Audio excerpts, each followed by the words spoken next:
Hello everyone, आप सभी का स्वागत है वाजीराम और रवि के साप्ताहिक सारांश में।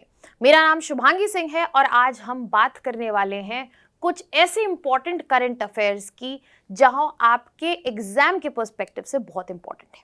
सबसे पहले हम बात करने वाले हैं आज आईएनएस अरिधमान के बारे में।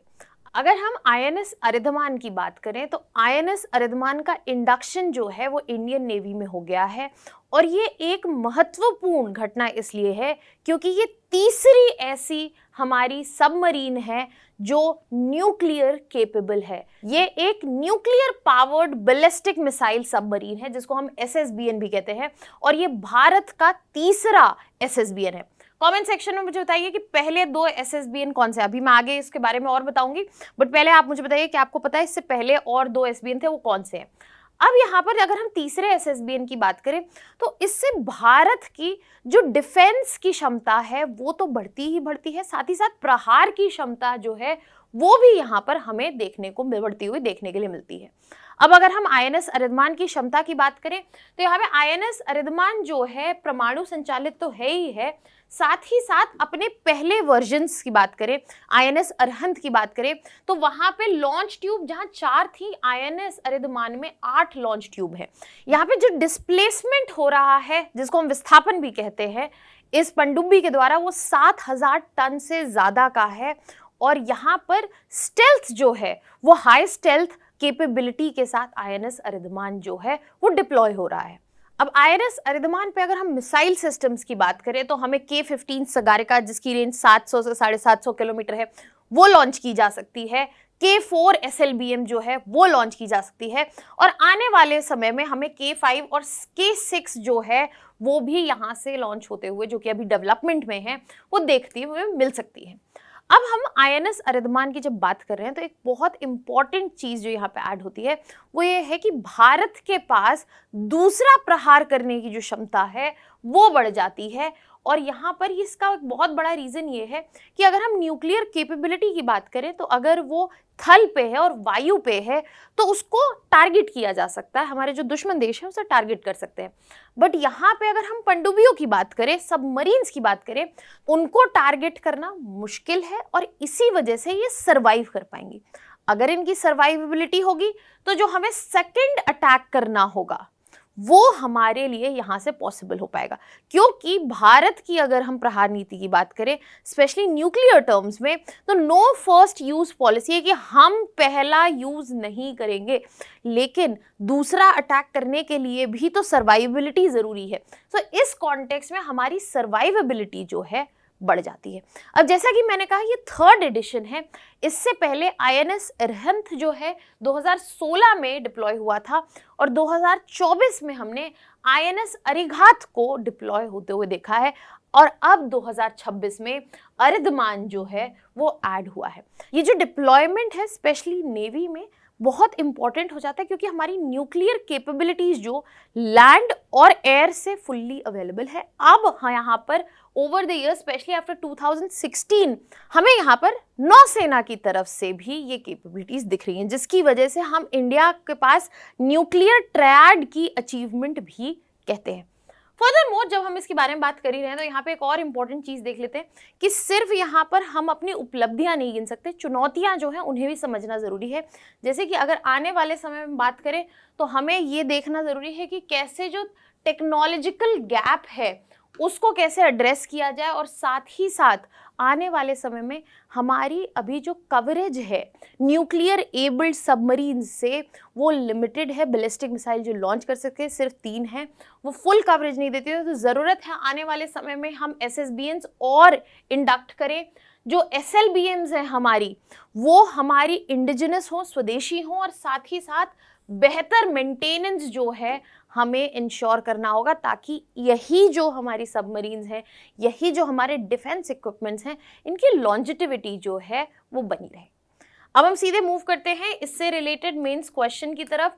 ये सारे क्वेश्चंस आपको आइडिएशन के लिए ताकि आप समझ सके कि आपको ये टॉपिक समझ में आया है, इसमें और कौन से डायमेंशन सोचने हैं और इनसे सारे रिलेटेड डिटेल्ड नोट्स जो है आपको कमेंट सेक्शन में मिल जाएंगे। But at the same time I expect कि आप लोग इस प्रीलिम्स बेस्ड क्वेश्चन का मुझे आंसर जो है कमेंट सेक्शन बताएंगे, सो दैट आई नो कि आपको ये टॉपिक जो है क्लियर हो गया। अब यहाँ से आगे बढ़ते हैं दूसरे टॉपिक की तरफ, जिसमें हम बात करने वाले हैं right to be considered for promotion. पदोन्नति के लिए अगर विचार किए नहीं जाएंगे तो आपके मौलिक अधिकार का वायलेशन होगा। दैट मीन्स आपका फंडामेंटल राइट वायलेटेड है अगर आपको प्रमोशन के लिए कंसिडर भी नहीं किया जाता। तो अब यहाँ पे समझते हैं कि ये न्यूज़ जो है वो कहाँ से आई है। तो पंजाब और हरियाणा का जो हाई कोर्ट है, उन्होंने ये फैसला सुनाया है कि अगर किसी कर्मचारी को प्रमोशन के लिए कंसिडर भी नहीं किया जाएगा, उस सिनेरियो में वो उसके फंडामेंटल राइट का वायलेशन है। अब ये आया कहाँ से? उनके सामने जो केस प्रेजेंटेड था वहां पे देखा गया कि उसको डीपीसी में कंसिडर भी नहीं किया गया, और इस वजह से यहाँ पे ये फैसला सुनाया गया है कि अगर प्रमोशन की बात हो रही है तो उसमें कंसिडर करना, प्रमोशन होना ना होना वो फंडामेंटल राइट नहीं है कि आपको प्रमोशन मिलेगा ही मिलेगा। फंडामेंटल राइट क्या है कि प्रमोशन के लिए आप कंसिडर होंगे। अब इसमें यहाँ पर हाईकोर्ट ने और क्लैरिफिकेशन भी दिया है कि जो इवैल्यूएशन है वो न्यूट्रल होना चाहिए, बायस के बिना होना चाहिए, और इस चीज का अधिकार है। साथ ही साथ जो एम्प्लॉय है वो जोन ऑफ कंसिडरेशन में डेफिनेटली होना चाहिए। और यहाँ पे हाईकोर्ट ने ये भी क्लैरिफाई किया है कि ये जो मौलिक अधिकार की बात हो रही है, मौलिक अधिकार प्रमोशन का नहीं है। साथ ही साथ हाईकोर्ट ने इसका संवैधानिक आधार जो है वो भी हाईलाइट किया है।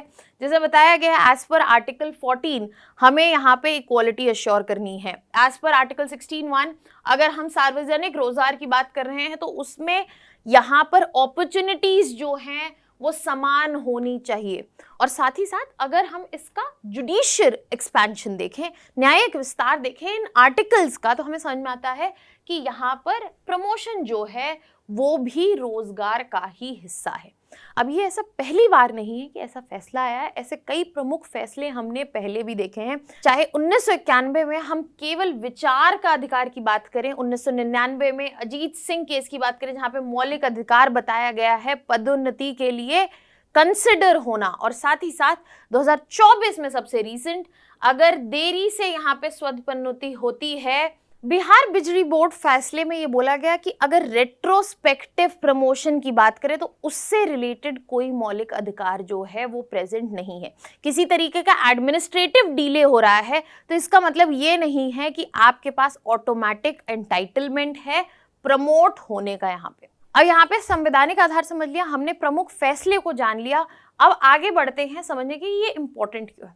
सबसे पहले ये मौलिक अधिकार की बात फिर से दोहराए जाना, इसे रीइटरेट करना ब्यूरोक्रेसी में जो है शायद थोड़ी और निष्पक्षता और दक्षता लाएगी। साथ ही साथ हमें एडमिनिस्ट्रेटिव बेटरमेंट, एडमिनिस्ट्रेटिव अपग्रेड जो है जिसकी बहुत ज़रूरत है इस वक्त, वो हमें देखने को मिलेगा once there is due consideration सबके लिए जब हम प्रमोशन की बात कर रहे हैं। और साथ ही साथ टाइम बाउंड डीपीसी जो है वो बनाई जाएगी और एक ट्रांसपेरेंट प्रोसेस जो है इवैल्यूएशन का और साथ ही साथ प्रमोशंस का आने वाले समय में क्रिएट होता हुआ हमें दिखेगा।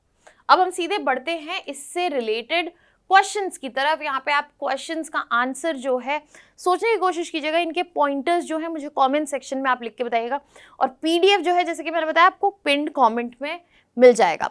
सीधे बढ़ते हैं अब यहाँ पे प्रीलिम्स क्वेश्चन की तरफ। इसका आंसर जो है आप कमेंट सेक्शन में मुझे लिख के बताइए। और यहाँ पर अब हम स्टार्ट करते हैं अपना नेक्स्ट टॉपिक। नेक्स्ट टॉपिक में हम बात करने वाले नक्सलवाद के बारे में, जो कि हमारे यहाँ पे होम मिनिस्टर ने कहा है कि इंडिया में मार्च 31 से नक्सलवाद जो है वो खत्म हो गया है और इसको हमने खत्म कर दिया एकदम। और इसको यहाँ पे आदिवासी जो नक्सलवाद में फंस जाते थे उनको असली न्याय जो है वो आखिरकार दे दिया गया है। अब यहाँ पर हम समझते हैं सबसे पहले तो आखिरकार नक्सलवाद है क्या।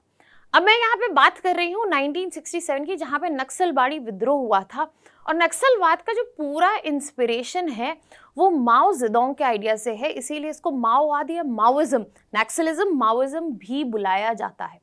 यहाँ पे कोर बिलीफ ये है कि सिस्टम को दो हिस्सों में बांटा गया है, एक लोग जो लोगों को दबाते हैं और दूसरे जो दब रहे हैं। और अगर यहाँ पे ये सिस्टम अगर बदलना है तो ये रेवोल्यूशन के थ्रू ही हो सकता है, और पीसफुल मेथड्स जो है वो किसी तरीके के जस्टिस नहीं लाएंगे। अब ये 1967 में नक्सलबाड़ी विद्रोह से जो शुरू हुआ, लेकिन 2000 से 2010 तक हमने इसको अपने पीक पर देखा, जिसमें हमने नक्सलवाद से प्रभावित 86 जिले देखे। और इसी वजह से यहाँ पे नक्सलवाद का पतन और रेड कॉरिडोर का पतन जो है बहुत ही इंपॉर्टेंट, महत्वपूर्ण हो जाता है। अब यहाँ पे पहले समझ लेते हैं रेड कॉरिडोर जो मैं बोल रही हूँ आखिरकार वो क्या है।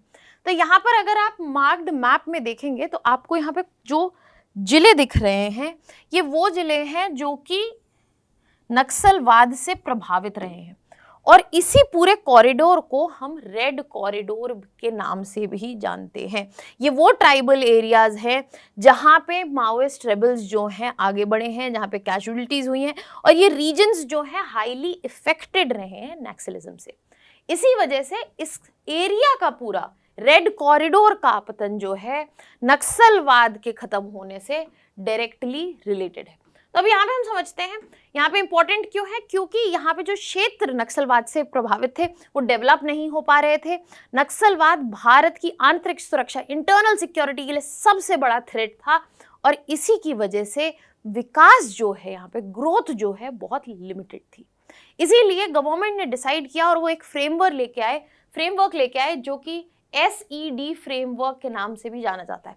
क्या आप कमेंट सेक्शन में बता सकते हैं इससे पहले कौन से इनिशिएटिव्स जो हैं गवर्नमेंट ने लिए हैं टू इंश्योर कि नक्सलवाद जो है उसको रोका जा सके। अब SED फ्रेमवर्क में क्या है?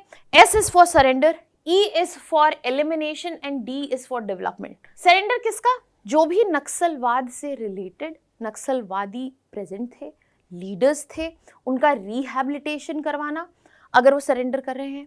जो टॉप ऑर्डर लीडरशिप है उनको एलिमिनेट करना, नेतृत्व को ही खत्म कर देना, और साथ ही साथ डेवलपमेंट करना, ताकि जो आने वाले लोग हैं वो इस आइडियोलॉजी से ना जुड़े। तो डेवलपमेंट में सड़क हो गई, सुरक्षा हो गया, स्कूल हो गया, ये सब बनाया गया।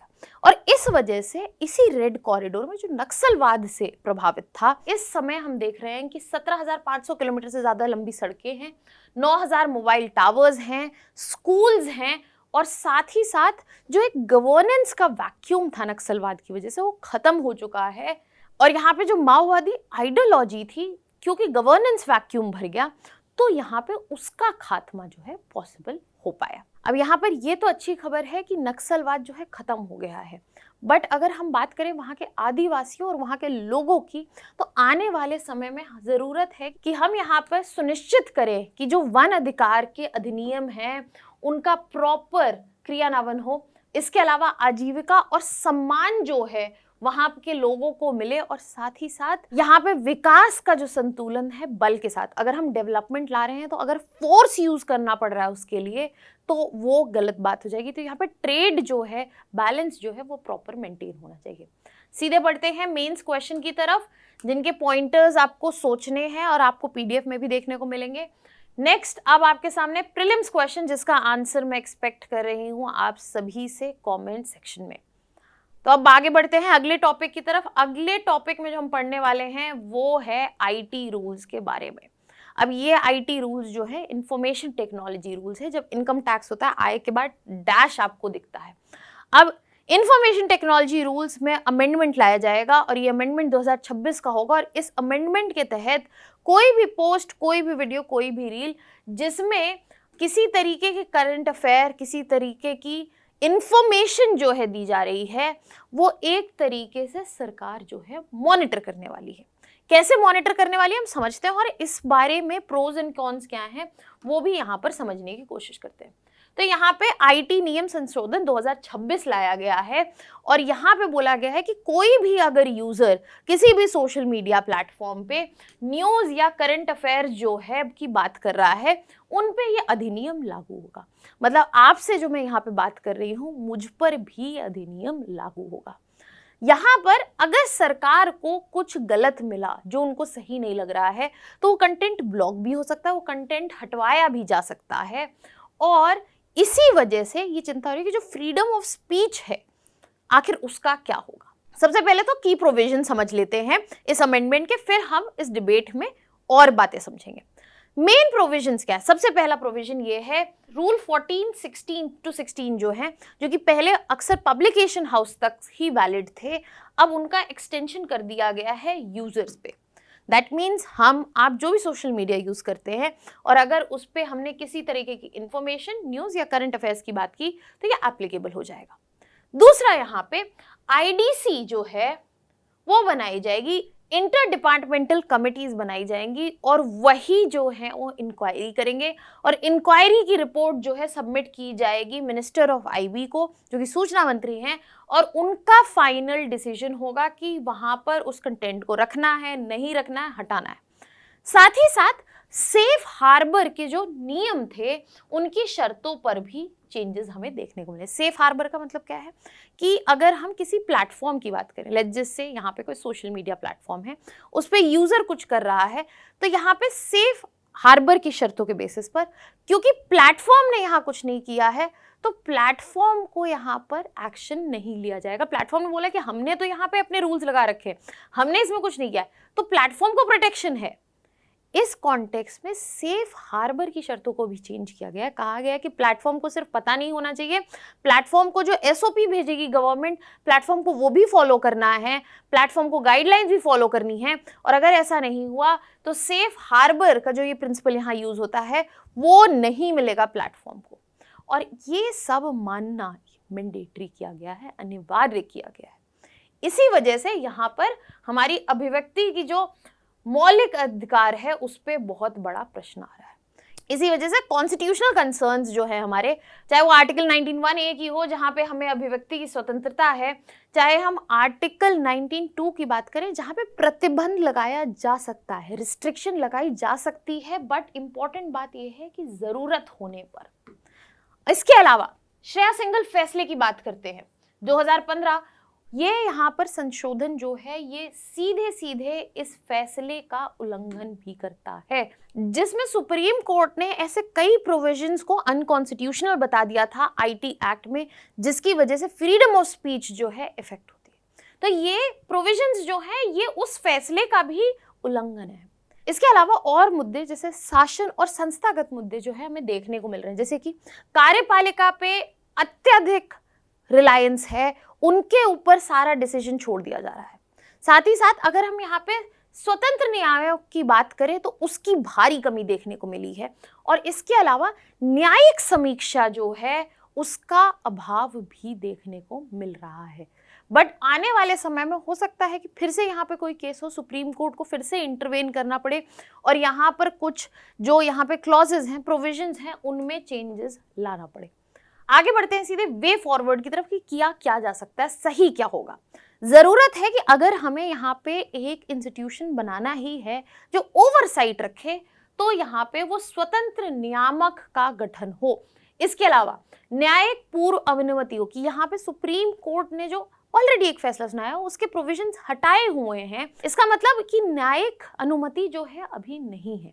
साथ ही साथ परिभाषाएं जो हों वो स्पष्ट हो, जैसे कि न्यूज और करंट अफेयर्स, इसमें तो कुछ भी इंफॉर्मेशन जो है लेबल की जा सकती है, तो यहाँ पे परिभाषाएं जो स्पष्ट हो, और साथ ही साथ सार्वजनिक परामर्श, स्टेक होल्डर्स जो है उनसे बात हो, पारदर्शिता हो कि आखिर ये प्रोसेस है क्या, ट्रांसपेरेंट प्रोसेस जो है यहाँ पर होना चाहिए। अब इसी पॉइंट पर हम बढ़ते हैं मेंस क्वेश्चन की तरफ। ये दो क्वेश्चंस, आप इनका आंसर जो है पॉइंटर्स में मुझे कमेंट सेक्शन में देने की कोशिश कीजिए।